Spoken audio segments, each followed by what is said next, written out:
tips and tools for managing holiday stress.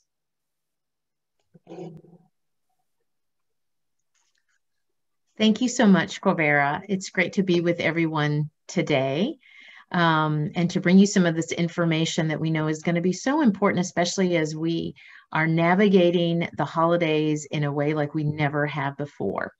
So give me a moment here, and I'm going to switch over my screen so we can get started.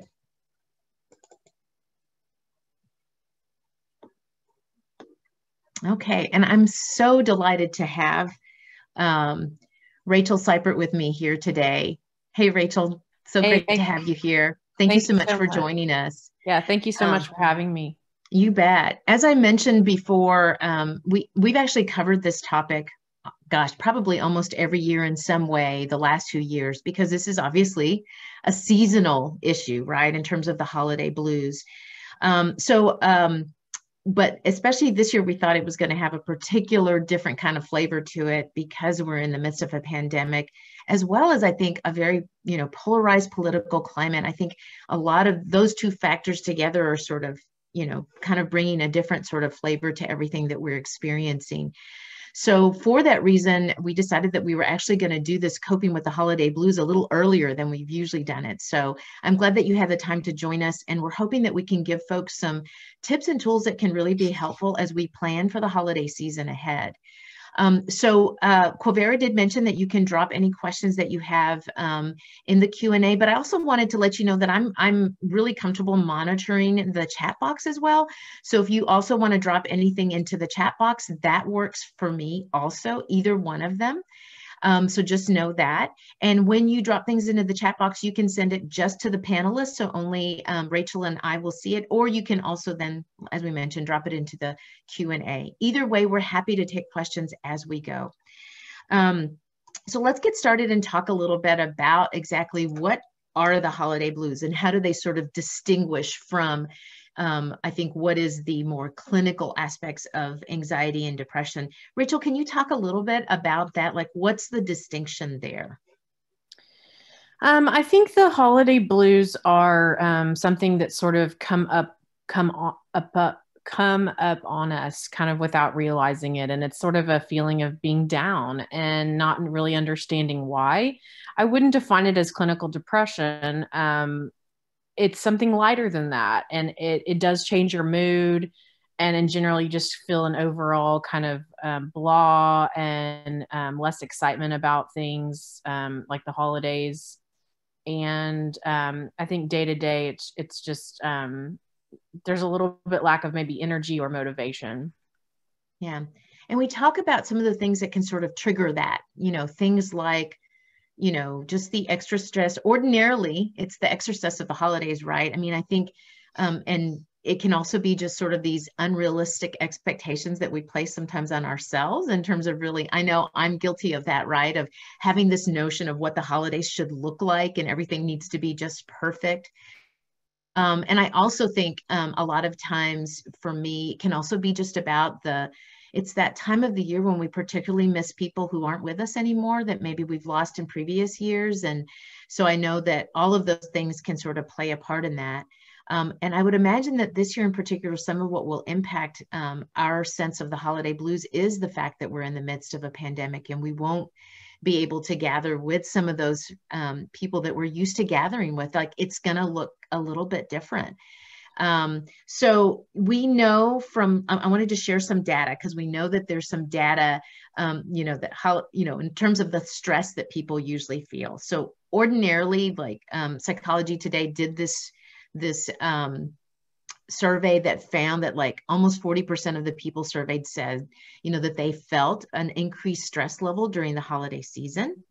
But I thought it was also interesting that just recently, Kaiser Family Foundation also did a survey in which half of the adults in the United States reported that their mental health had been negatively impacted by all the additional worry and stress over the pandemic. Mm-hmm. So there's a lot of additional stress happening because of that. I remember you being with us earlier in the year and where you talked a little bit about, and this really has stayed with me, this idea that along the way, some of what we're experiencing is some grief. That grief isn't just this thing that we experience when we lose someone to death. And certainly some of that is happening because of the pandemic. But that grief can also be this sense of loss that happens just from little things, like just not living the way we're used to and stuff. So talk a little bit more about that in terms of what that can be, what that's like. Absolutely. So I think that you have nailed it in saying that, the triggers that bring up the blues are missing people from previous years or the stress around expectations. And I think this year is particularly sensitive because we have had loss this year. We as a country and as individuals and as families, we are looking at losses we've had this year. And so the micro losses, the micro griefs, as I call them, are the things that have happened, for example, this year, like job loss or losing family members or friends to COVID. People have been more isolated, which has caused, some friendships to be more distant. Some people are living, around others that they don't usually spend as much time with. And they've realized, hey, I don't know if I like this person as much as I thought I did. Having to homeschool children and the kind of stress around that, and children having the loss of being around their friends and teenagers. The suicide teenage rate has gone up this year. So there's a lot of micro griefs this year, probably more than ever, that are compounding previous loss and grief around the holidays. And so I think we've really got to give ourselves some compassion and grace because of that. Yeah, I think that's so important. I think two things is, one is just recognizing all of that. I find that is really helpful because I think so often it's so easy to say to ourselves, like, I've got this, I'm fine, everything's fine. And I have found that creating that space to just own that this is really hard. And as you have said, and I keep saying as well, like, we have to extend as much grace and empathy as we can to ourselves during this time, because it is hard and we are navigating things that ordinarily are hard sometimes on their own. I'm seeing some comments come up from folks who are losing, have lost a spouse through the midst of all of this.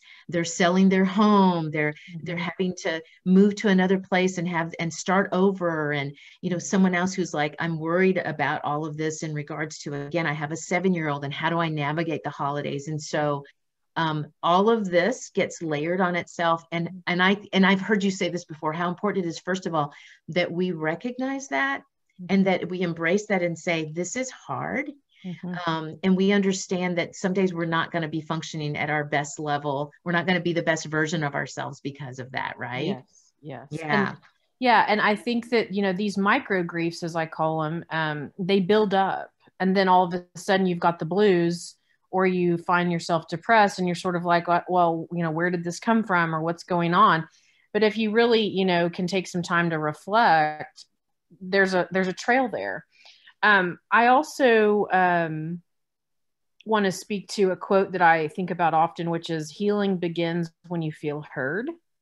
And I think just being able to say, this is where I'm at and this is what happened. And just like you're talking about, that space to just admit to that things are hard right now can already begin the healing process. I love that. Healing begins when I am heard. I love that. And I think talking to, especially like this, we have a question that came up from someone who has a 7-year-old, right? I mean, I keep saying, I think we've got to create that space in our workplaces, in our homes. In other words, for people to be heard and not feel like they can't be heard and not be able to name the things that they're really struggling with, right? Yes. And we can speak more to the 7-year-old if needed in a minute. Yes, we will. And so just those of you who have dropped those questions in, we're getting to those. So I'm going to hold off on those until we get to that place where we start talking about, like, how do you navigate that? So here's the next thing, was really just like, what can it look like? So what are the holidays blues? What can they potentially look like? So we know loneliness, isolation, sadness. I mean, you see this list there of things that we can experience. I'm curious, Rachel, in your perspective as a clinician, are there any other things that aren't on this list that sometimes people can say that they feel like, what are other ways that potentially holiday blues can look like? I really want to speak to that. I feel like this holiday blues and even depression, they sneak up on you. And so all of a sudden you don't want to get out of bed or you're overwhelmed. And I think being overwhelmed is a really big one, but just that sense of you can't figure out why you're not motivated or why you don't have energy or why you don't want to get out of bed or why you're kind of frozen in being overwhelmed. And that can sneak up on you and you're sort of like, where did this come from? And then all of a sudden you realize, okay, this is the blues, that they are officially here, making themselves known. I think it can affect our appetites. We can either overeat or undereat. And it's just, I would say in general, it's a low energy, I think motivation and being overwhelmed are two things that I would add to this list for sure that I see. And that feeling that people kind of describe a feeling blah or kind of icky or. I often say just like in a funk.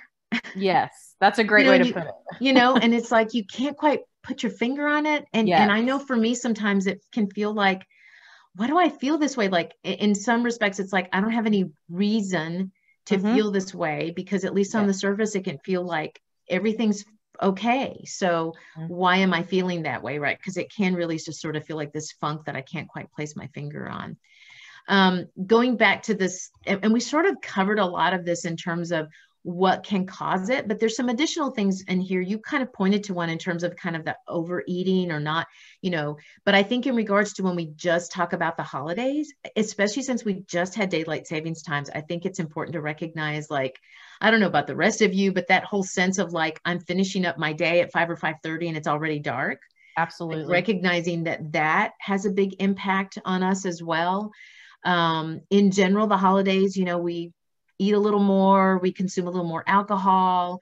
And then going back to the holidays in terms of this is going to be really interesting because again, so much of what our holidays are about, it's the shopping and the gift giving and all of that. And I think that our experiences of shopping has really changed a lot in the midst of the pandemic. So that I think is going to be really different. But then I think this next one, which is one of the things that this one mom was asking about, is that whole thing of that inability to travel or attend family gatherings, or even that sense of feeling like you're obligated to do that. I've heard from some people say, look, I don't feel comfortable going to see my parents because I feel like they're vulnerable. But they are like, no, you need to come. And so, having some real struggles around that. And that goes back to this last bullet point on here, which is like, the differences that we're experiencing this year compared to previous years. Yeah. So in particular, I want to point to this particular question that this person, expressed. So what they were saying is, I haven't really been leaving the house since COVID, and I'm super anxious when I think about having to go home for Thanksgiving. But on the flip side, I feel a little blue about not providing a traditional experience for my 7-year-old. So how do I approach that anxiety? And I think that's definitely a place where lots of folks are having to navigate that right now. Feeling torn about all of that because some members of their family are getting together and some aren't. So how do you address that? I think it's really important to remember that anxiety can be about fear. So thinking about, what are your fears? Are you afraid that you will feel less connected to your family, that you're going to miss something, that your 7-year-old's going to, have some sort of, light trauma from it? And, what could you do as something in the middle? Could you kind of make Thanksgiving favorite meal at home and then do Zoom or calls with everyone? It's like sort of like, how can you do the best of both worlds? Maybe, you could do even a phone call if you don't want to do like a FaceTime kind of thing. I think creating, and this really leads us to one of the things we wanted to talk about today, but creating some new rituals or traditions to make it fun. 7-year-olds are into fun and games, and it's like, what can we do to make this fun instead of focusing on what's different or what's sad or what are we missing out on with the other family members? It's like, how are we going to make this fun this year? Yeah.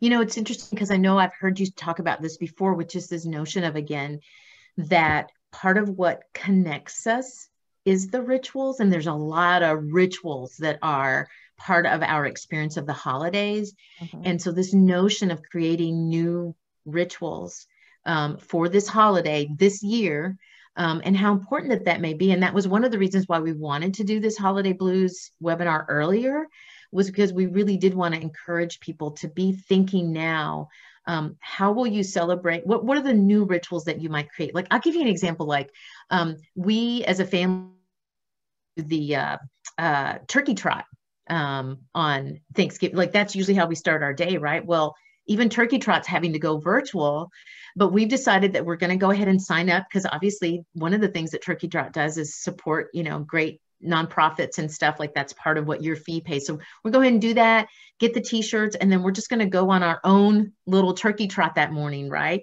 Like, it's a completely different experience, but we are having to just sort of, make changes and adjust, right? So I've heard you say that before, that piece is really important. I love what somebody else just shared, is the setting boundaries, especially with loved ones, is so difficult but important. Totally agree with that.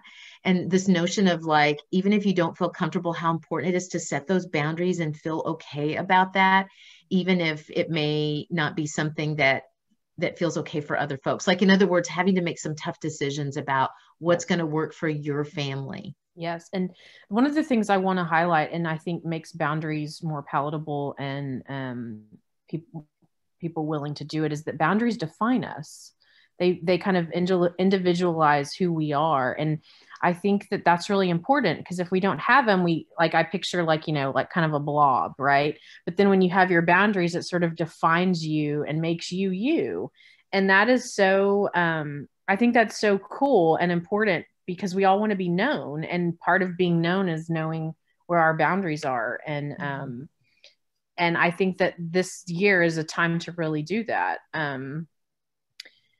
The rituals I want to just speak to is that, rituals and traditions build intimacy. If you think about, you look back and you can remember your grandpa taking you to get a hamburger every Friday for lunch, that's when you felt close to your grandpa. And that was like something y'all did, and that made that relationship special. And so traditions and rituals are about feeling close.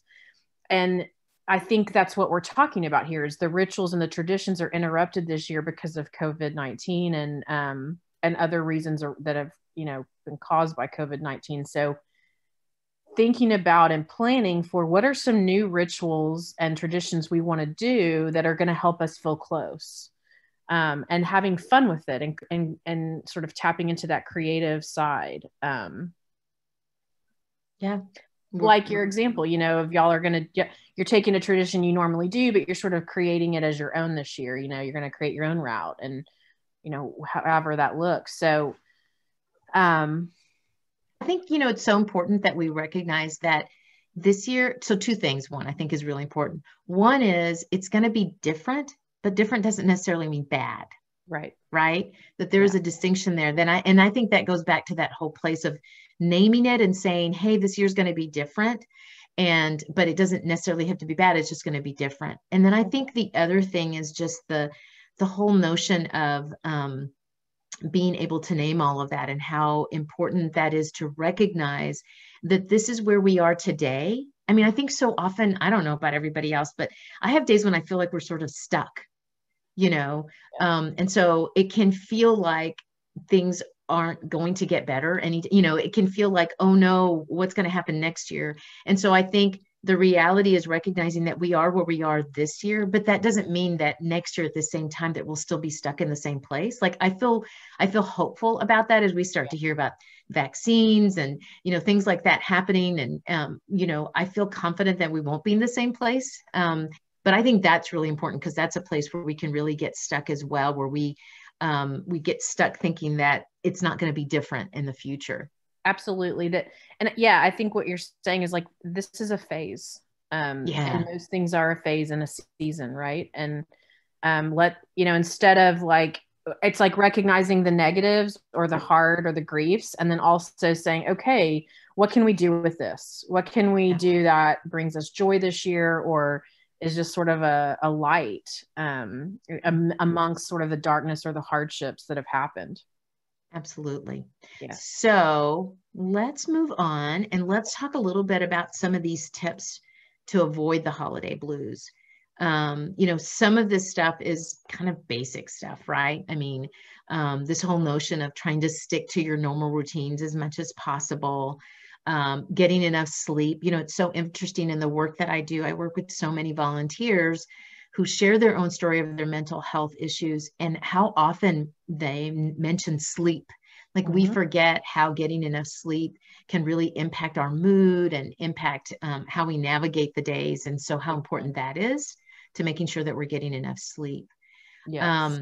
I just want to piggyback on this because this year I have seen and heard of so many clients with insomnia and sleep issues, and just the reality has really been driven home to me again of how the sleep can affect your mood and day, and you don't even realize it. You're kind of in this grumpy mood all the time, and you're like, this is just the new me. And really it's like, you need some sleep. You need some good sleep. And there's actually a new app I learned about. It's called CBTI. It's cognitive behavioral therapy for insomnia. And I haven't used it myself and I haven't checked it out, but I think it's worth mentioning because it's hopeful to me that there is this app specifically around insomnia. And then, there's a lot of apps around meditations, and I know Karen and I have talked about Insight Timer is a great one. They have specific guided meditations around sleep, and some people use Calm and Headspace, but anyways, for the insomnia one, which is, insomnia can really affect you in your waking day-to-day time. So yeah, I'd love to mention a couple of other things that I think are really important around sleep. One is, I think, super important to manage and put good boundaries around your news and social media consumption before you go to bed. Yeah. I think most of us don't realize what an impact that can have on our sleeping and how it can disrupt our sleep. So I think that can be really helpful with sleep. I saw a report recently, which I thought was really interesting, that talked about how the practice of gratitude can help your sleep. Yes. That people who keep a journal by their bedside where they just write down what they're grateful for before they go to bed, that they sleep better. Yes. And it made a point of saying, like, and it doesn't mean you have to journal 2 or 3 pages every night of, that it literally just keeping something by your bedside that says, what you're grateful for, like bullet points of just the 3 things that you're grateful for, that it can shift your sleep cycles. So I think those pieces can be really helpful as well in terms of helping sleep, because we do know that stress can interrupt our sleep and can be disrupted. So anytime when we're feeling really stressed, and that's what we're talking about, pandemic is stressing us out, the holidays are stressing us out.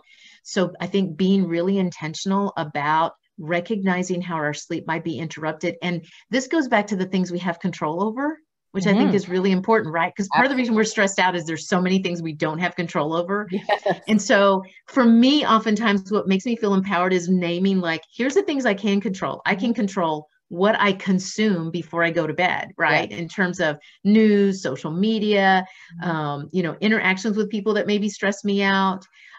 Someone's asking, could you repeat, Rachel, somebody's asking about the insomnia link again. Can you mention that again? Yeah. It's an app, and it's called CBT, I think -I or CBTI. Okay. So it's cognitive behavioral therapy for insomnia. Okay. And like I said, I don't know anything about it yet, except that it exists. But I do believe in CBT, cognitive behavioral therapy. And so I think it's worth at least looking into. I want to just comment to your, what you were saying, Karen, about, yes, you're welcome. Is the social media thing, right, is just ongoing and a big topic in our society. And I really just wanted to say that, as you're sitting at home by yourself feeling lonely, we get on social media and it doesn't help. For one, I want to say that, comparison is a thief of joy. And I think that's important to note right now, because we compare ourselves to what other people are doing or who other people get to be around during the holidays, but also people just post the good stuff a lot, and so to remember that there's another side of their life going on that they're not putting on social media that is, that's there. And so I think really being aware of that and limiting the social media, and maybe going to read a book that you like, or playing a game, or doing a crossword puzzle or a word find, anything where that's sort of feeding you, instead of like kind of looking at everyone else's life and thinking like, why isn't this my life, or feeling envious or jealous or. And that's one of my favorite quotes. So thank you for that. Comparison is the thief of joy, because I do think a lot of times that's what social media is about. And I do think in this time when everyone's navigating this a little bit different, that's important to remember. Okay. So the third thing that we talk about is really taking time for yourself, but then not isolating yourself. Right. I mean, so it's interesting, right? It's finding that good balance of those two things. I will say that this is a little bit different this year, because I think more what I would imagine is that people are needing to find more ways to connect than not. I mean, I think this is sort of in the past when we talked about holiday blues, which is a lot of like parties and doing things with people. This year may be a little bit different, in which there's less of that. And so I love what the second part of this says, which is talking about spending time with supportive and caring people. Like, in other words, being really selective about who you're spending time with. And that may be virtually, right? I mean, it may be, who are you doing video calls with, or who are you, FaceTiming with. But I think that's really important too, is recognizing sometimes there's people in our lives that impact us negatively. And sometimes we have to set good boundaries around that.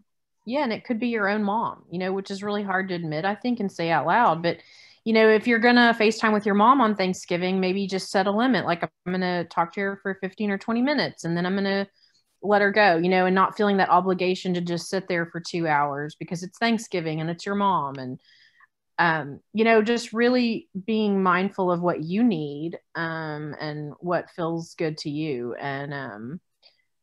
And in relation to the thankfulness thing, I just wanted to add, I do a gratefulness list. And sometimes I'm just grateful for the fact that, I made it through the day, and that's okay. Right. And then some days I have lots of things I can say, but the gratefulness is a good way to end your day and start your day. And there are some meditations around both, but just sort of like, I'm thankful for the feet that carry me today, that they effortlessly carry me around, and I don't even have to think about it. Right. And my hands that do a ton of work all day, and I don't ever have to think about it. Just some things can be really simplified and just so down to earth for the things that we're grateful for. And then some days we have things that, are additional. And so I personally do that practice, and I really, really love it. And I think it's so worth trying, if you're open to it. Yeah. I've heard many people, and I know that's my experience as well. I keep a little jar where I just write things and then just drop it into the jar. And I keep the jar in a place where I regularly see it, because it just reminds me of that gratitude piece. I mean, I think it's a really powerful tool, especially during this time where I think we are constantly being reminded of negative things, of the things that we're missing out on, of the things that we don't have. And so gratitude really moves us to this place of recognizing the things we do have, right? Yeah. And I love what you said about the simple things, because I know for me as well, I'm sure if we opened up that jar and looked at those pieces of paper, a great number of them would list coffee. Yes. Sad but true, but I am a coffee drinker, and that morning cup of coffee, and my sweet husband will often make me, French press coffee, which is just to me such a treat. And so many times coffee's at the top of my list, when I name my gratitude in the morning. And it's such a simple thing, but I think so powerful, again, in being able to name just those simple things. So let's keep moving on this list. Again, some of these, we kind of alluded to them earlier about really, I think so often we have to remember that our mental health and our physical health are connected, because we think of them separated and we say, oh, there's physical health and there's mental health. I think we don't often recognize the link between them and how powerful that link is.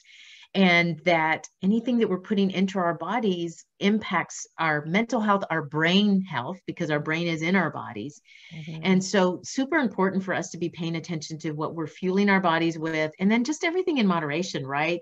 I often say, like, hey, sometimes that slab of cake, you just need it and enjoy it. or the glass of wine or whatever it is. But I think being mindful of, how much are we doing that? And I think sometimes that can be an indication of when we're really kind of super stressed. I find that sometimes I overeat or drink too much when I am really stressed. And so it makes me think about, why am I doing this? Mm-hmm. For sure. And I think that, overeating and over drinking, those are really socially acceptable, right? They're very accessible. Especially during the holidays, right? Yes. I think lots of holidays take place around the kitchen, and we celebrate in America, especially, but in other countries too, we celebrate with food and all kinds of special dishes and alcohol, and it's all fun to, partake in. And I think that also we have to remember alcohol is a depressant. And so that's just important to note, and it does affect our brains and how we feel. I also wanted to add to the gratefulness list real quick is I have a therapist friend, and he has what he calls the God box, and he puts the things that he can't control in a box. So while we have our grateful jar, he also has the box where he puts the things that he can't control. And so that's just another idea. I love that. Yeah. Somebody else just shared that throughout the year, this person said, I put positive events and people on small sticky notes. And then I put the sticky notes on the November and December in my calendar. I love that. Yeah. I mean, that's sort of like taking all the goodness from the year and then putting it into this sort of difficult time of the year. Yes. I love that idea. So great idea. And so I think that's part of it, right? I mean, it's just like figuring out what resonates with you, what works for you in terms of whether that's gratitude, or figuring out how do you put positive energy into your life right now in this time when we're sort of inundated. I mean, I'm feeling the weight of this one person who was talking about losing their husband, going through the upcoming holiday season without family, the pandemic. I'm in the middle of downsizing, selling my house, moving into either independent living or an apartment. And she writes in all caps, in Oklahoma, which I'm gathering it's in all caps because it feels a little negative. So that she can be in Oklahoma. Yeah. So that she can be near her daughter. And this person says, like, I feel so overwhelmed. So first of all, I want to say to you, and you have every reason to feel that way, right? Like, that's a lot of stuff, a lot of change, a lot of grieving of things lost. So going back to, how do you, recognize all of that and you're heard, right? We hear you, we hear all of that stuff is super hard. And then I thought it was really interesting because what this person asked is then, how do I prioritize what's going on? I love that question. Yeah. So I think that you've got to think about what is like on your heart and mind the most. Is it the loss of your husband? Is it the grief? Right. Or is it that you're really not looking forward to Oklahoma? And then once you kind of deal with that, you'll deal with the grief around your husband. So I would say, what do you kind of find is on your heart or mind the most that keeps coming up for you, that is bugging you, and going from there. But I think that's a great question, because what you're trying to do is kind of manage the life changes you're going through. And I think the more we can try to manage them, the less they will manage us. And that is powerful because you don't get so kind of like inundated with it, right? You kind of feel like you're still in charge. So I would say try to take some time to soul search and figure out what do you feel like is on your heart and mind the most, and what comes up for you the most. Yeah, great. Thank you. Okay, so moving on with some of these other things that we can be doing. Exercise, and I would say, because sometimes we use that word and people go, I don't, we're not saying, take a 3-mile run, work out for, an hour with your, video in your living room. Right. I think really this is about getting movement in our lives. And I think that's really important. I've been talking a lot about that as I've been doing a lot of stress management webinars about how important I know it is for me. Like, otherwise I'm not even like going down to my car and getting in my car and driving and walking up the stairs to my office anymore, right? Because now I'm working from home. So I think for a lot of us, that's true, where we're more confined. And so we have to be more intentional than we ever have been before to get some physical movement in our bodies. And I would say too, that the power of just being outdoors, just being out in nature, and it doesn't mean you have to go on a hiking trail. I mean, I know for me, a lot of times I try to take a walk early in the morning before I start my day. And I just need to breathe fresh air and get some movement, because otherwise I can go days without being outside. I mean, I could just stay inside for days on end. And so does that kind of both the movement and outdoors, do you think that that impacts kind of the issues around the holiday blues and our, you know, our sort of mental health? Absolutely. So the first thing I want to say is that walking or movement of any kind moves us from our feeling brain to our left brain, which is the more logical brain. And so if you do feel kind of stuck in the feelings or the mood, walking or moving of any kind can help kind of switch that over and provide some balance. So that's really important when you're really in a mood of some kind, whatever the mood is. Mm-hmm. And then, you know, nature is a healer, just by definition. And so just being, you know, and Austin is really beautiful, and surrounding cities. So we have access to that we, you know, it's greener here longer. The leaves are changing right now, and that's really beautiful, but we're able to maintain a lot of greenery even through the winter here. And just fresh air, right? Getting that fresh air gets you out of that trapped, sort of confined, stale place. And so just being able to get some fresh air. But also if you walk after meals, it's supposed to lower your I think it's your blood sugar, your glucose levels. So walking after meals for 15 minutes is actually really important for digestion and like blood sugar regulation, and overall mood, right? Because I mean, we always like to say we're in this food coma, especially around the holidays, which can be really true.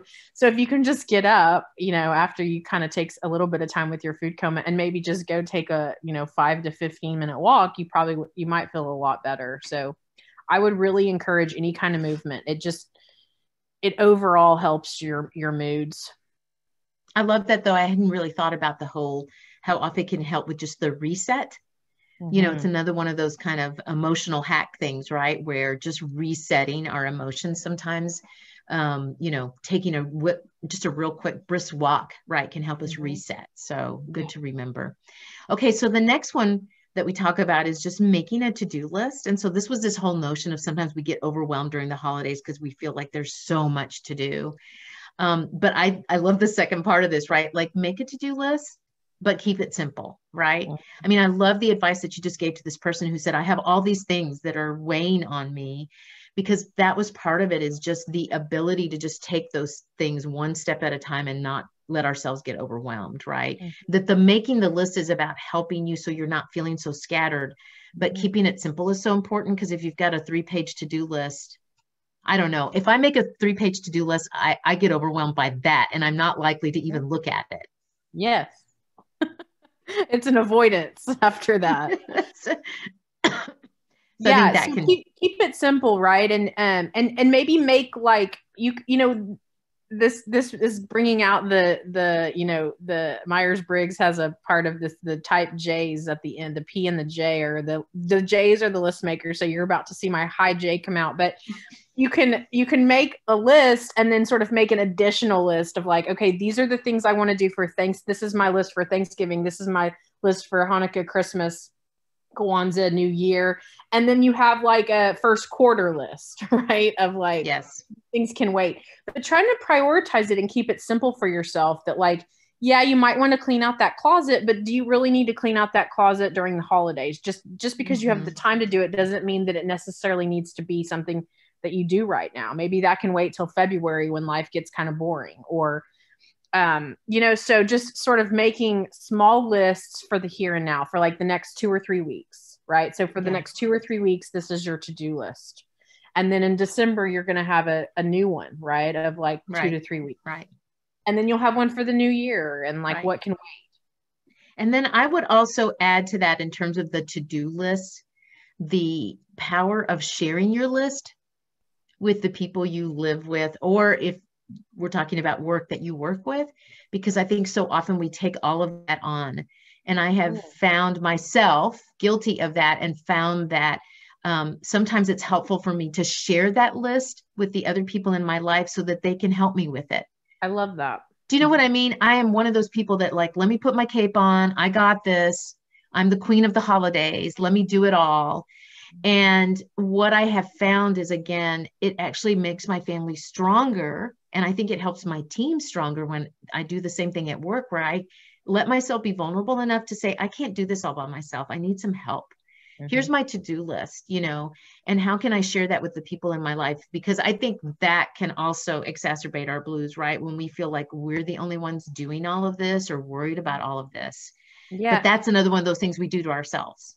Yes. And even speaking to kids, like a 7-year-old is going to, like, they want to help, right? So give them a little job, whatever it is, you know, and it could be decorating the bottom half of the Christmas tree with the non-breakable ornaments, or, you know, whatever a 7-year-old could do. Give them a job. You know, they want to contribute. And I think, you know, the way that I say it to my kids is like, oh, wow, you know, spraying the windows and wiping them with the rag you're helping us keep our house clean, right? This is, and them investing in, you know, the house too, and them having that ownership. So whatever it is. So I love that. That's a great point, Karen. I love what you just said, which is that understanding that it's not something that then people are doing for you.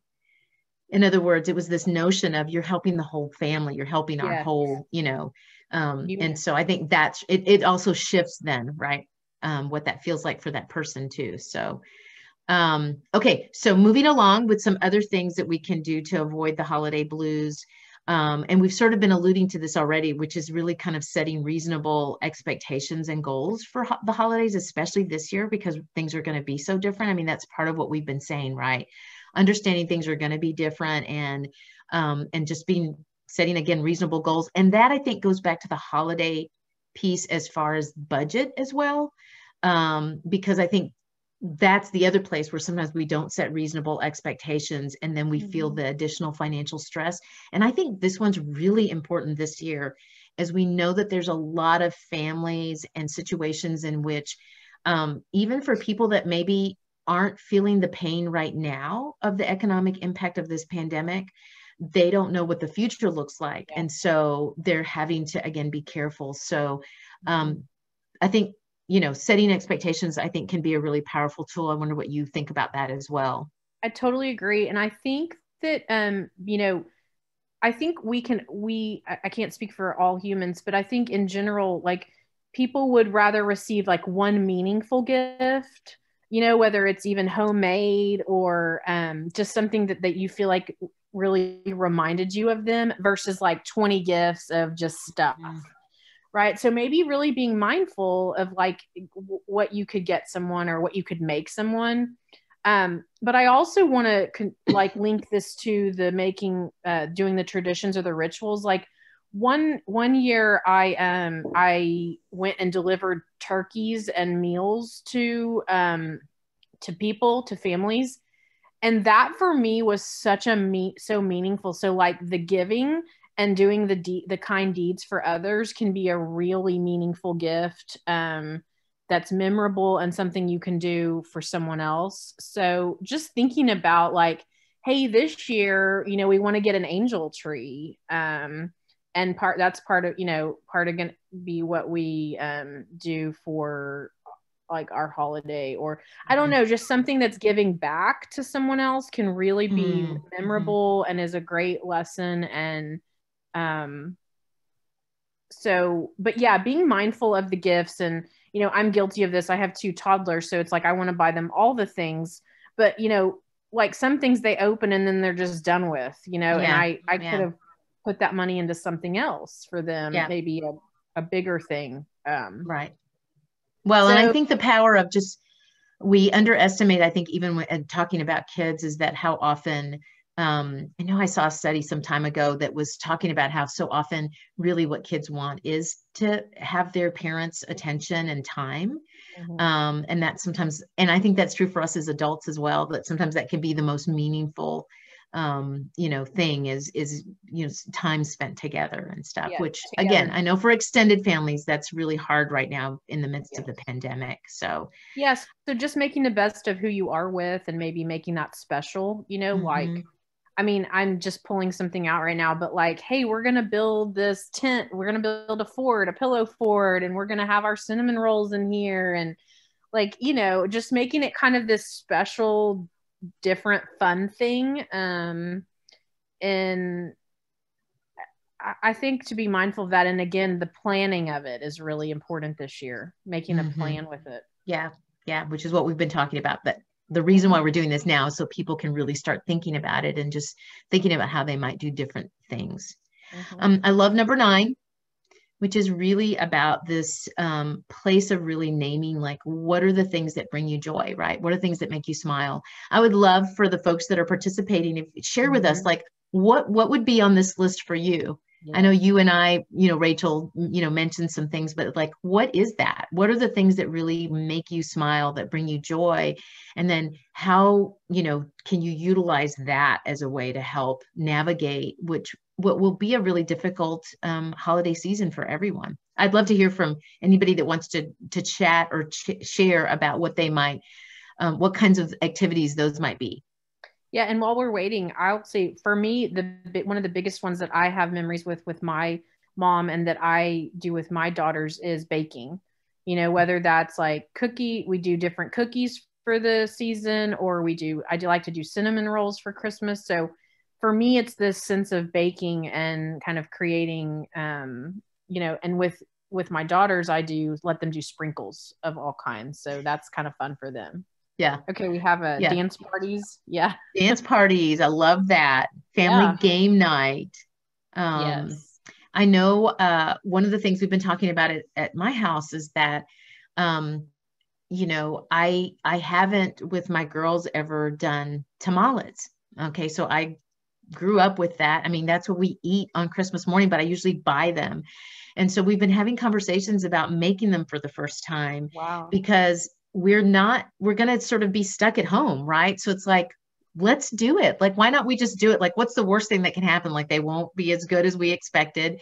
So we're talking about experimenting right now with a small batch to see how that goes. But it is that for us, it's been that like things are going to be different. So what can we do different? So we might make our own tamales this year. I love it. Yes. And I love this, looking at old photos. So I'm glad that, Lisa, thank you for saying that and making your grandmother's cranberry chutney. I don't know who said that, but so this brings me to a point of, we carry people that are meaningful to us with us, right? Whether they're on earth with us or they're not, we carry them in our hearts and our minds and our traditions. And so let's honor that and let's name that this year, especially, right? Like, this is grandmother's cranberry chutney, and I remember that she made this and I loved it, or I remember making it with her, or, looking at old photos. Sometimes looking at old photos can trigger sadness, but sometimes it can trigger really positive, happy times that you did have. And maybe relying on that this year is important. Yeah. So, I love that. Well, because that's really kind of storytelling. That's really what I heard this person saying. It's like looking at the photos, reminding, talking to the kids about how cute they were when they were little. And so lots of storytelling, there going on, which I think is such a great way to connect, right? Somebody else said looking at old photos and videos, playing cards, walks around the neighborhood to look at the holiday decorations. Yeah. Going to try Elf on the Shelf this year. Somebody also said, yes, baking, going to the lights in the park, events, just quality time, creating crafts with my loved one, trying new sweet recipes, creating beautiful holiday dishes that look like magazine pictures. I want to come eat at your house. Me too. Maybe do the drive-through Trail of Lights. I mean, actually, one of my daughters already mentioned that. It's like, hey, we're thinking of, scheduling that. And so I love that. I mean, you guys are already kind of thinking about what are those things that really kind of make you smile, but you're also thinking about how they could be different this year, which I love. Elf on the Shelf has to quarantine. I saw that. That was a funny one, that they do the quarantine Elf on the Shelf. That's hilarious. One of one of my favorite memories was going to look at lights. We would all, you know, I have a brother, we were all four in the car and we'd drive around for several hours, you know. Yeah. That so is much a really fun. And totally we can do that right now in the midst of quarantine, right? Yes. I mean, totally something we can do. It's okay, free too. So it's free and it's quarantined. Yes. As we're nearing on the end of our time together, I do want to make sure that we take time to, and somebody asked about this, so I do want to make sure that we definitely talk about this, which is holiday blues is one thing, but how do you know when it's not just the holiday blues? Like, when do you know that it's something that indicates something that's a little more serious, that you should go see maybe your primary care physician and talk about what you're experiencing? I'd love to hear your thoughts on that as a clinician, Rachel. Yeah, I think what you have on the slide about having it be longer than just a few weeks or seasonal, seasonal affective disorder is real, which is, shorter days, less sun, holiday blues. And so it's over like several months, 3 to 6 months. But, if you see your symptoms worsening, I think that's something to consult you can go to a PHP, you can go to OBGYN, you can go to a psychiatrist or a physician's assistant related to psychiatry, nurse practitioners. So, yeah, I would, reach out to a counselor, talk to a friend or a relative, which is a way to connect, right? Especially during this time, and making yourself vulnerable and saying, hey, I know you dealt with this. Can we talk about it? Yeah, I would say if your symptoms are lasting and they're worsening, that's when you sort of need to be more concerned.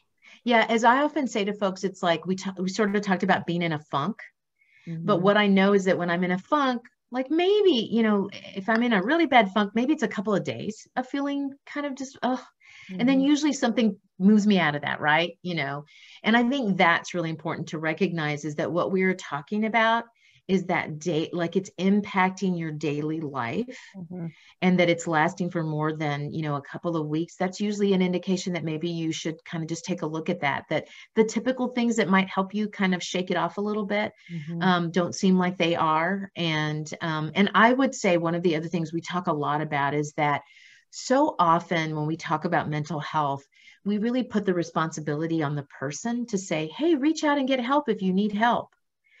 And I think so often when people are in that place, it's hard to reach out and ask for help. You're in a funk, right? One of the symptoms of depression is helplessness. Yeah, you don't have that energy for it, and and you don't even necessarily know what's going on. You don't really, like I said, I feel like an under talked about symptom is like it sneaks up on you, and you don't even realize that you are depressed. So you don't know to ask for help, or you can't. And I would say if you have a lack of joy, that is a huge indicator of depression. To really pay attention to that one. Yeah. But I guess the other thing that I just want to say about that is that it's so important for us to be paying attention to the people in our lives, that if you notice that in someone else, how powerful that can be. To say to someone, I've noticed that you just haven't seemed yourself lately, and I'm concerned, and I just want to let you know that I'm here if you want to talk. And especially once you've kind of sat in on a webinar like this and have a lot of information, like that ability to say, like, here's what I know is like a funk's really typical, but I'm concerned, because I think, again, so often people have a hard time reaching out on their own. And so sometimes they need someone from the outside to say, hey, I've noticed. And I think that ability to say, and that would be completely normal with everything going on. Yes. Thank you for saying that. And yeah, I think that's really important. Yeah. And I think if it's coming from a place of love, right, it's received so differently. And I also want to note that I like to say, if it's causing a problem, it is a problem. So if you see it causing a problem in your relationships, with your job, with your financially, whatever, if it's causing a problem, it is a problem. Yes. So I just realized, thank you, Christina. She just mentioned to me, I had meant that we were going to answer this on a previous slide, and then we got all excited about the ways that people are celebrating the holidays that I forgot. But in talking about the blues, someone asked, I thought what was a really good question. Can that present itself differently in men and women? Yes. And tell us about that. This is so great. So, I mean, it is like in psychology textbooks 101 that men will isolate. Men will drink more and they will isolate. And that is not my opinion. That is not my experience. That is like proven over time. So men are more likely to isolate and drink. And that is not a shot at men at all. I think that's just, and women are more likely to reach out. We're more relational. And when we have problems, we reach out more, and men typically isolate more. And so, yes, being aware of your loved ones that are isolating or alone, you know, even a phone call can help, even if they don't respond, like, hey, a text, hey, happy holidays, just thinking about you. Right.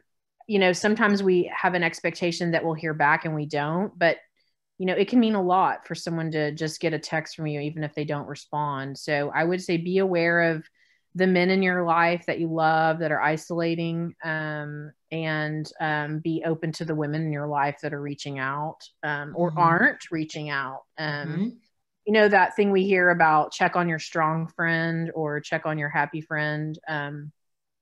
That's really true, right? And you don't have to call and say, hey, I'm calling to see how you're doing. You can just call and chit chat, right? And kind of feel them out. Yeah. I would say one other thing that I think I've read and that I think is important in terms of the distinction with men is I think so often depression or the blues can also appear as anger. Yes, thank you. And irritability. Yes. And so it can feel like, why is, you know, my husband, my grandfather, I mean, whoever it is, right? Why are they so angry all the time? When actually it can be, I think, that sort of the blues, and or in the case of someone who moves into that place of clinical depression, that it can manifest itself that way too. Yeah, I think our country is getting better at this slowly. But overall, you know, men, it's more acceptable for men to be angry and irritable instead of saying they're sad or they're crying or they're depressed, you know? Yes. So yes, thank you for saying that. It is more acceptable for men to show their emotion through anger and irritability. Okay. So we have a few more minutes. And so I wanted to, I'll talk a little bit about some of the resources that we have available, but I also just wanted to see if there were any other questions that have come up for folks. Folks have been pretty good about dropping questions in the Q&A and in the chat box. But I do want to make sure that people can also ask any additional questions that they have. Here's a good one. How do you recommend we encourage our men to open up without feeling weak? Yeah, I think that's great. I think just talking to them about other things, like maybe not going direct. I think men can respond more in an indirect approach. So just check, you know, basically, like if you can't see them, maybe just FaceTiming or saying, hey, I want to FaceTime, or sending them something funny that you saw and saying, you know, kind of admitting your own feelings of loneliness or isolation and being vulnerable first. I think men can respond to that more than kind of going directly to them about their own stuff. And maybe just spending time with them can boost their mood in general than saying, hey, I thought you might be depressed, and so I wanted to check on you. So I would say an indirect approach of like offering an invitation to spend time, whether it's virtual or not, offering to bring like a dish by, you know, like, hey, I have this pie, you know, do you want to come have some pie, or can I bring you something? Anything that's indirect but nurturing and caring, I think, is a really great approach with men. Awesome. Thank you, Rachel. Somebody asked, so I just want to clarify that yes, after this webinar is done, you will get a follow-up email that will have a little survey. We do encourage you to give us feedback, which is so helpful. And in addition, Christina will also make sure that you get a PDF of the slides and also the link to the video recording of this webinar as well. So someone asked about that. So yes, you will have access to all of those different things. Anything else? Otherwise, I just want to point to, again, the resources on the NAMI website, NAMICentralTX.org. You can find our classes, support groups, every Mind Matters that we've ever done previously, which you can then watch on demand. And then we do also have a page that has all the coronavirus resources as well, which has not only our support groups, but other support groups and lots of other information. And so all of this to just remind you that you're not alone in this, that there are a lot of great resources and information out there. So as you're navigating all this, and if you have moments where you're just like not sure if this is more than the blues or not, there's some great resources out there to help you figure that out, and they are available on our website. And then I just want to, oh, sorry. No, sorry. I wanted to say one thing that I didn't get to, which is, you know, I think the words self-care are being said a lot right now, which is great because we're talking about it more. I additionally want to add though that we could reframe self-care as self-soothe. So thinking about what self-soothes you, what is soothing to you? How are you soothing yourself? You know, and so I just wanted to throw that in here at the end. Okay. I love that because we talked about that before and then didn't have an opportunity to talk about that. Well, I want to be mindful of everyone's time and yours, especially Rachel. Thank you so much. This was a great conversation. We're getting a lot of great feedback in our chat box from folks that are really appreciative. And so we want to thank you for taking time to be with us today, Rachel. And then we want to remind folks to stay healthy, be well, share what you learned today with the other people in your life. We're all navigating this together, and it is hard. And so I think that's really such a first step in helping us navigate it just a little bit better. So thank you, everyone. Thank you, everyone, for your comments. Thank you so much, Karen, for having me. I really enjoyed it. And I love working with you on these things to help people and connect people. And, you know, I also want to just throw in, don't underestimate smiling at someone at the grocery store or beside you in traffic right now. You know, just, I mean, really, like, those little things are the ways that we can connect from afar and kind of remember that we're all in this together. So yeah, absolutely. All right. Thank you, everyone. Thank you everyone for your comments. Yeah. Thanks for being here. Bye-bye. Bye-bye.